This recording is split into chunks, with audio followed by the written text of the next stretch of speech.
Assalamualaikum warahmatullahi wabarakatuh. Selamat pagi sahabat kampung santri sekalian. Jumpa lagi bersama saya Bang Widi. Pada sesi kali ini kita akan membahas tentang kecemasan lagi ya. Karena memang kecemasan ini sangat-sangat bandel ya. Ya rata-rata ya, bukan rata-rata lagi, hampir semua orang yang menderita asam lambung itu disertai dengan gangguan kecemasan ya.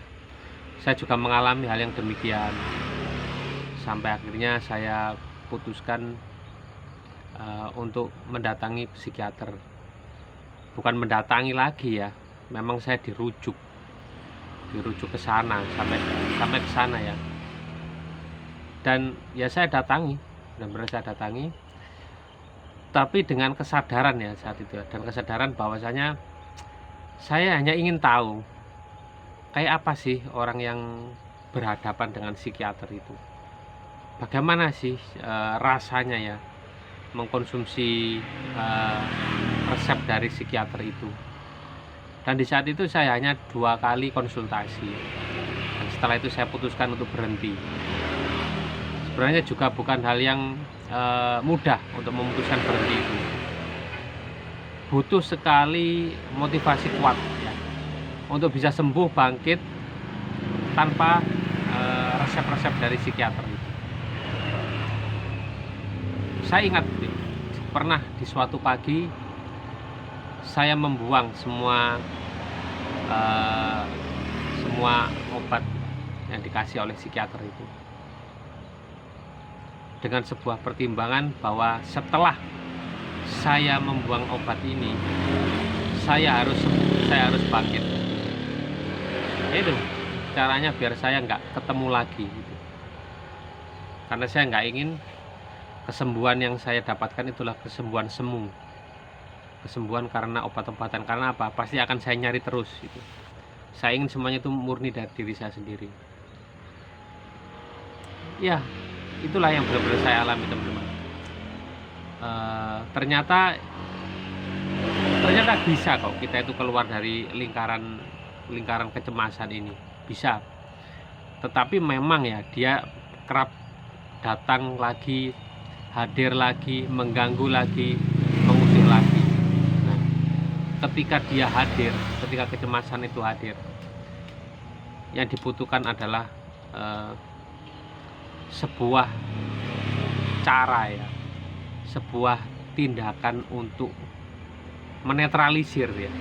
Saya bilang menetralisir karena dia memang nggak bisa dihilangkan 100%. Caranya apa menetralisir kecemasan itu? Berikut cara-cara saya.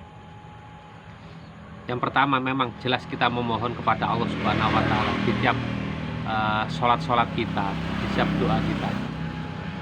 Ya Allah, hamba mohon kepada Engkau, lindungilah hati hamba dari kesedihan, dari kecemasan, dari gangguan pikiran, dari mimpi buruk, dari angan-angan yang tidak jelas. Mohonlah seperti itu teman-teman. Kemudian doa itu harus teman-teman lanjutkan dengan ikhtiar nyata. Apa ikhtiar nyatanya? Saya coba mencari dari hal-hal yang simpel. Yang jelas kecemasan itu hadir ketika teman-teman tidak aktif, hanya berbaring, hanya rebahan, tidak melakukan apapun. Jadi kesimpulannya, untuk menetralisir cemas itu harus dengan kesibukan. Nah itu harus ada sesuatu yang teman-teman kerjakan. Ingin mengerjakan apa-apa itu juga harus ada alasannya ya. Artinya teman-teman itu punya rencana, punya keinginan. Misalnya nggak bisa kan kita itu tahu-tahu kita ngerjain apa gitu kan, konyol juga ya. Tahu-tahu motongin rumput, motongin ini ya, meskipun tidak ada masalah, tapi teman-teman harus punya rencana. Artinya begini, saya ingin membuat halaman saya menjadi lebih bagus. Nah itu apa? Yang bersihin rumput, yang menyapu, kemudian memangkas pohon, menanam pohon, seperti itu ya. Rencana dimana itu berisi beberapa tindakan-tindakan beberapa perencanaan yang panjang ya, bukan pendek-pendek.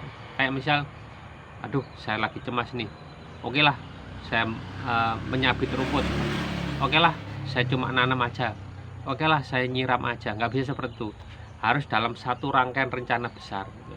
Saya ingin misal gini ya, oh ya ini saya ingin bagian depan rumah saya bisa menjadi bagus. Apa caranya? Saya akan mengecatnya ya, dicat sedikit-sedikit, nggak usah manggil orang, nyuruh orang, dicat sendiri. Nah itu sampai mungkin sekitar 1 minggu baru selesai. Atau saya ingin membuat kendaraan saya jauh lebih bagus ya, tiap hari dibersihkan, disemprot sama pembersih cat. Itu seperti itu, lakukan sesuatu, jangan diam. Apapun itu, atau ke dapur mencoba membuat masakan yang aneh-aneh ya, menggoreng ini, nyoba ini seperti itu. Itu cara saya yang pertama ya. Cara yang lainnya akan saya buat di video yang lain biar nggak terlalu panjang. Jadi cara yang pertama menetralisir anxiety atau kecemasan itu adalah berdoa kepada Allah. Kemudian kita membuat tindakan, kita buat kesibukan, dimana kesibukan itu adalah satu paket kesibukan yang menyeluruh, yang komprehensif ya. Jadi nggak cuma nyapu gitu ya, saya mau nyuci baju gitu aja ya, sebenarnya nggak masalah, tapi yang satu paket gitu ya teman-teman ya. Atau saya ingin mengubah tatanan ruang tamu saya gitu ya, jadi kursinya dipindah, mejanya dipindah, dikasih vas, tiang bunga, atau beli pot-pot kecil seperti itu untuk mempercantik. Nah, seperti itu. Jadi yang berupa satu rangkaian yang dimana itu bisa terselesaikan lebih dari 1 hari gitu. Semakin lama selesainya semakin bagus. Nah, jadi otak pikiran teman-teman akan teralihkan ya, teralihkan. Jadi malam itu, oh besok saya ngerjain apa ya, kemudian dikerjakan, kemudian capek istirahat, nggak usah terlalu dipaksakan. Kemudian sore mandi, habis itu merenung lagi, besok itu enaknya ngapain ya. Jadi situ berlanjut terus ya. Pagi itu melakukan kegiatan, malamnya merencanakan kegiatan. Lakukan terus setiap hari, besok apa yang harus saya lakukan, atau bikin video ya, membuat channel YouTube, besok apa ya, konten apa yang mau saya buat ya. Nggak usah fokus nyari duit dulu, fokus ke monetasi dulu, nggak usah. Yang penting punya ide konten ya, punya sesuatu yang dibahas. Contohnya seperti ini ya, ngomong-ngomong sendiri, ngevlog seperti ini, itu juga butuh konsep ya, butuh rencana. Nah, kalau asal ceplos gitu aja ya, videonya krek, berhenti di tengah-tengah, bingung, macet mau ngomong apa ya. Jadi teman-teman ya, saya ulangi sekali lagi, kunci atau trik menetralisir kecemasan itu adalah dengan menyibukkan diri. Kalau untuk berdoa itu sudah wajib ya, kita tempatkan ya, berdoa itu di satu tempat khusus ya. Sudah, untuk memulai apapun kita berdoa ya, untuk memohon apapun kita berdoa ya. Berdoa kita kasih nomor 1 ya. Terus yang kedua ini yang kita bahas satu-satu. Jadi ya, yang kedua ya, saya bahas yang pertama ya. Pertama yang kita lakukan ya, artinya itu aktivitas fisik ya. Kalau aktivitas jiwa dan mental adalah berdoa. Kita bahas aktivitas fisiknya. Aktivitas fisik kita harus bergerak, kita harus aktif, kita harus sibuk, kita harus punya rencana, kita harus punya keinginan untuk membuat suatu perubahan di sekitar kita ya. Jadi kayak saya punya rencana nih, semua motor yang ada di rumah saya, mungkin biasanya satu rumah itu kan ada lebih dari satu motor ya, motor ini harus bersih setiap hari ya, bersihkan sore atau kemudian menyiram bunga. Yang awalnya mungkin teman-teman malas nyiram bunga, sirami bunga itu, bersihkan halaman itu, bersihkan rumah atau apapun itu. Atau teman-teman yang sedang bekerja, lakukan sesuatu di tempat kerja teman-teman sekalian, mulai dari menata tempat kerja, menata meja kerja, lakukan sesuatu yang lain dari biasa-biasanya, itu ya. Itu lakukan, tidak harus menunggu serangan kecemasan itu datang nih. Itu lakukan sesuatu perubahan. Nah, dan itu kunci yang pertama itu ada syaratnya teman-teman. Kalau ingin benar-benar masuk dalam pikiran, bisa mengusir anxiety itu ya. Artinya apa? Jangan ditunda. Ketika punya rencana, oh besok saya harus ini deh, saya ingin ngecat ya, ini kayaknya udah kusem nih tembok. Itu jangan ditunda. Kalau ditunda itu akan menimbulkan masalah baru di pikiran teman-teman, frustasi, kegagalan. Ya sudah, padahal teman-teman sendiri yang menggagalkan itu akan semakin tersiksa ya. Sudah kena kecemasan, kemudian ada rasa bersalah karena kita membatalkan rencana kita. Pasti itu akan tercatat dalam memori kita bahwa kita telah membatalkan rencana kita. Itu akan tercatat dan itu akan terakumulasi menjadi stres baru, menjadi tekanan pikiran yang baru, dan itu nggak baik untuk psikologis. Eksekusi segera, lakukan segera ya, segera apa ya, segera, jangan menunggu apa ya. Kadang-kala gini teman-teman, anxiety atau kecemasan itu identik dengan rasa malas. Secara tampilan orang yang kecemasan itu akan tampak kayak orang malas ya. Padahal nggak malas sebenarnya, dia dihambat oleh pikirnya sendiri. Itu kecemasan itu ujung-ujungnya akan jadi orang malas. Tahu ingin ini ingin itu, takut, mau ini mau itu, pikiran buruk yang masuk. Jadinya pasif, jadinya itu statis, jadinya itu diam. Akan dilihat orang sekitar sebagai orang malas. Lama-lama nggak dilihat sebagai orang malas, sebagai orang yang ini gangguan gini. Ya bener itu. Jangan sampai teman-teman mendapatkan predikat orang gini gitu ya. Awalnya dari cemas ya. Bukan berarti saya nakut-nakutin ya, tapi itu adalah pembukaan awal dari seperti ini. Teman-teman harus waspada itu. Makanya saya sampai punya inisiatif membuang resep itu, saya buang di bawah pohon pisang kebun. Sudah selesai, saya harus bisa sembuh dengan cara-cara yang normal. Saya harus kembali menjadi orang yang normal. Dengan cara apa? Tampak normal oleh orang-orang di sekitar saya. Padahal saya sendiri belum beres. Tapi gimana caranya agar saya itu tampak normal dilihat oleh orang-orang di sekitar saya. Kalau saya hanya diam aja, nurutin cemas, saya akan tampak sebagai orang pemalas, orang yang menjengkelkan. Lama-lama akan dipandang sebagai orang yang gini ya, sebagai orang yang orang stres, orang depresi, orang gangguan jiwa, orang gila, calon gila gitu. Jangan sampai seperti itu ya. Makanya teman-teman harus punya kekuatan untuk bertarung ya. Ingat bahwa kecemasan ini sebenarnya mudah kalau teman-teman mau melawannya ya. Kalau nggak dilawan, dia akan semakin menguasai ya, semakin berakar. Jangan sampai akar itu mencengkeram seluruh otak teman-teman.